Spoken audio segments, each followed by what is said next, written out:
kita semua. Di sini saya akan menjelaskan sedikit materi tentang hakikat sosiologi sastra. Perkenalkan, nama saya Wasti Sonifina, NIM 2288 201070, kelas A semester 4. Materi dalam bentuk video ini dibuat untuk memenuhi ujian tengah semester mata kuliah Sosiologi Sastra, Program Studi Bahasa dan Sastra Indonesia, Fakultas Keguruan dan Ilmu Pendidikan Universitas Persatuan Guru 1945 NTT. Nah, di sini kita akan masuk dalam pembahasan. Yang pertama adalah hakikat sosiologi sastra. Sosiologi sastra merupakan telaah objektif dan ilmiah dalam memandang timbulnya masyarakat. Sedangkan sastra adalah telaah yang juga berhubungan dengan manusia. Sosiologi sastra adalah teori analisis karya sastra yang didasarkan pada hubungan masyarakat. Dalam hal ini, sastra dianggap sebagai ekspresi pengarang. Sosiologi sastra adalah pendekatan karya sastra yang mengkaji hubungan sastra dengan masyarakat sebagai pembaca dan pencipta karya sastra, serta bagaimana mereka menerimanya. Sosiologi sastra banyak membahas hubungan pengarang dengan kehidupan sosial dalam sebuah karya sastra. Sosiologi sastra juga merupakan pencerminan masyarakat. Melalui karya sastra, seorang pengarang mengungkapkan problem kehidupan yang pengarang sendiri ikut berada di dalam. Karya sastra menerima pengaruh dari masyarakat dan sekaligus mampu memberi pengaruh terhadap masyarakat. Bahkan seringkali masyarakat sangat menentukan nilai karya sastra yang hidup di suatu zaman, sementara sastrawan sendiri adalah anggota masyarakat yang terikat status sosial tertentu dan tidak mengelak dari adanya pengaruh yang diterimanya dari lingkungan yang membesarkan sekaligus membentuknya. Sosiologi dan sastra memiliki objek kajian yang sama, yaitu manusia dalam masyarakat, memahami hubungan antar manusia dan proses yang timbul dari hubungan antar manusia tersebut dalam sebuah masyarakat. Bedahnya, sosiologi melakukan telaah secara objektif dan ilmiah, sedangkan sastra melakukan telaah secara subjektif dan personal. Definisi sosiologi. Sosiologi menurut bahasa berasal dari bahasa Yunani, yaitu kata sosios dan logos, yang berarti sosios artinya kawan atau teman, dan logos yang berarti ilmu pengetahuan. Menurut Bapak Selo Soemarjon dan Soelaiman Soemardi, sosiologi adalah ilmu yang mempelajari struktur sosial dan proses sosial, termasuk perubahan-perubahan sosial. Adapun Ouellet dan Warren 1956 mengungkapkan bahwa definisi sosiologi sastra adalah pendekatan sastra yang dapat mempertimbangkan aspek sosial seperti perubahan sosial dan institusi sosial. Angleton menurutnya juga sastra adalah karya tulisan yang halus adalah karya yang mencatatkan bentuk bahasa harian dalam berbagai cara dengan bahasa yang dipadatkan, didalamkan, dibelitkan, dipanjangkan, tipiskan, dan diterbitkan dan dijadikan ganji. Adapun objek sosiologi. Objek sosiologi yaitu masyarakat yang dilihat dari sudut pandang hubungan antar manusia dan proses yang timbul dari hubungan bermasyarakat dalam masyarakat tertentu. Adapun pokok bahasa sosiologi, yang pertama fakta sosial, yang kedua tindakan sosial, yang ketiga khayalan sosiologis, yang keempat realitas sosial. Bidang kajian sosiologi. Sosiologi sebagai ilmu sosial yang mempelajari fokus kajian mengenai tingkah laku manusia, yang mempunyai bidang kajian yang sangat luas, antara lain bidang kajian sosiologi industri, sosiologi hukum, sosiologi pendidikan, sosiologi perkotaan, sosiologi pedesaan, sosiologi kesehatan, dan masih ada banyak lagi di luar sana. Untuk mengetahui lebih dalam lagi, mungkin kita akan membaca lebih banyak lagi tentang bidang kajian sosiologi. Nah, tentunya ada masalah sosial yang terjadi.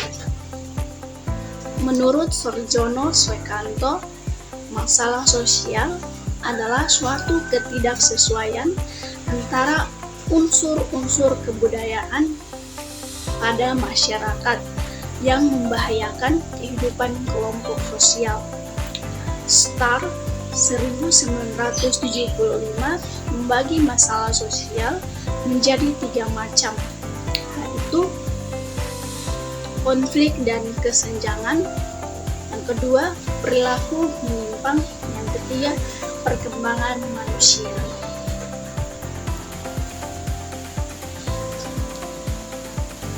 Individu, keluarga dan masyarakat, pemuda dan sosialisasi, masyarakat pedesaan, dan masyarakat perkotaan. Itu termasuk dalam masalah sosial yang ada di sekitar atau menurut para ahli yang tidak bisa disebutkan satu persatu. Nah, di sini ada solusi untuk mengatasi masalah sosial yang terjadi di masyarakat, yaitu dengan menggunakan pengendalian sosial baik dengan cara persuasif, mengajak anggota masyarakat agar dapat bertindak sesuai dengan aturan dan norma yang berlaku di masyarakat. Yang berikut adalah coercive, menekankan pada tindakan atau ancaman yang menggunakan fisik sosialisasi. Peran pranata sosial seperti polisi, pengadilan, adat, dan tokoh masyarakat sangat penting dalam pengendalian masalah sosial. Macam-macam pendekatan sosiologi. Yang pertama ada pendekatan fungsionalisme. Yang berikut ada pendekatan analogi organik. Yang berikut ada pendekatan materialisme dialektis. Dan yang berikut ada pendekatan Verstehen atau pemahaman.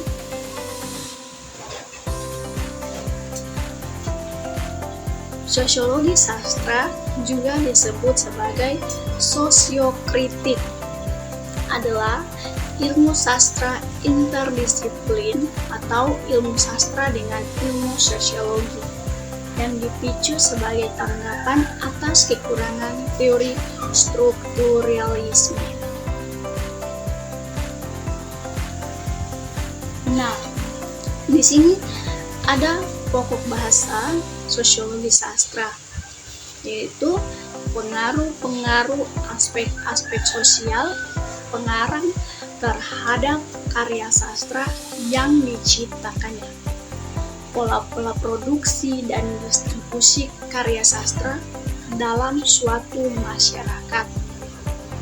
Adapun bentuk-bentuk kesusastraan yang dimiliki oleh suatu masyarakat, hubungan antar teks dalam suatu karya sastra dengan kenyataan sosial yang terdapat dalam masyarakat tempat karya sastra tersebut diciptakan.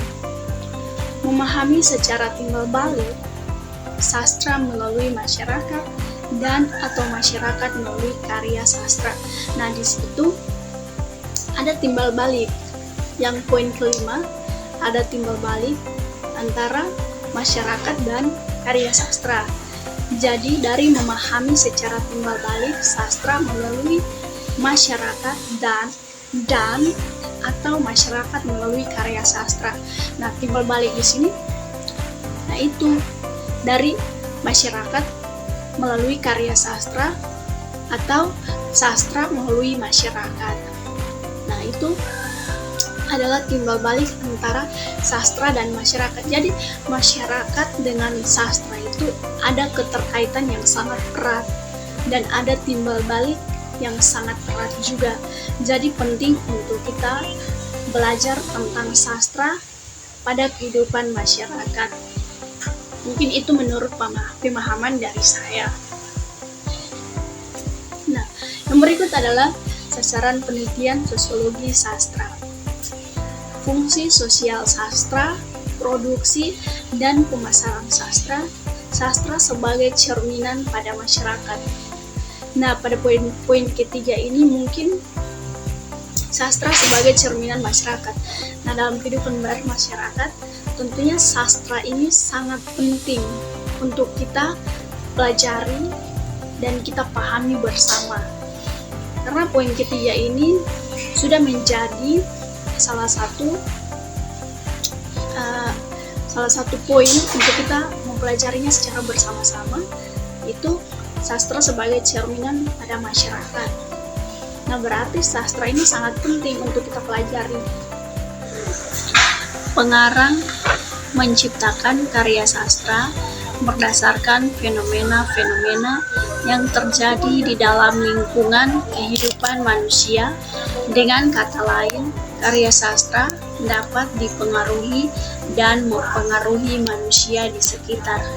Hal ini membuat karya sastra dapat dikatakan sebagai cerminan dari kehidupan bermasyarakat.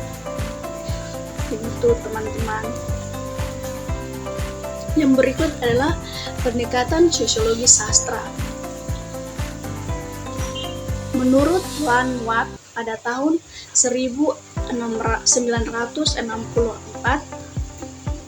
300 sampai 313, dalam artikelnya yang berjudul Literatur and Society juga mengemukakan 3 pendekatan dalam sosiologi sastra, yaitu pendekatan cerminan pada masyarakat, pendekatan konteks sosial pengarang, dan pendekatan fungsi sosial pengarang.